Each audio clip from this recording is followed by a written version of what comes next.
Commissione ha avuto modo di trovare spunti di interesse nelle 7 categorie di vini degustati.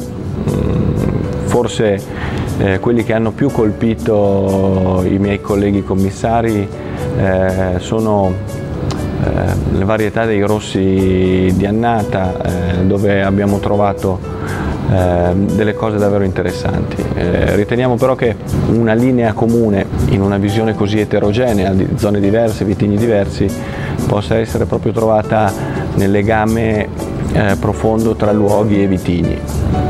Tra le varietà che abbiamo identificato, sicuramente quelle più tipiche si sono rivelate di interesse proprio perché parlano di un'identità.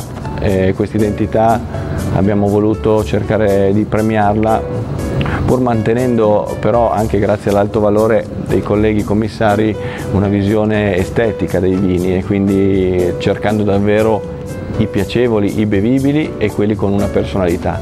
È possibile legare maggiormente questi luoghi ai prodotti che arrivano in bottiglia. Credo infine che appunto il compito che noi ci siamo proposti fosse davvero quello di valutarne nella forma più compiuta possibile la bevibilità, la fruibilità a tavola, la personalità e un modo per portarli appunto ad un'apertura maggiore.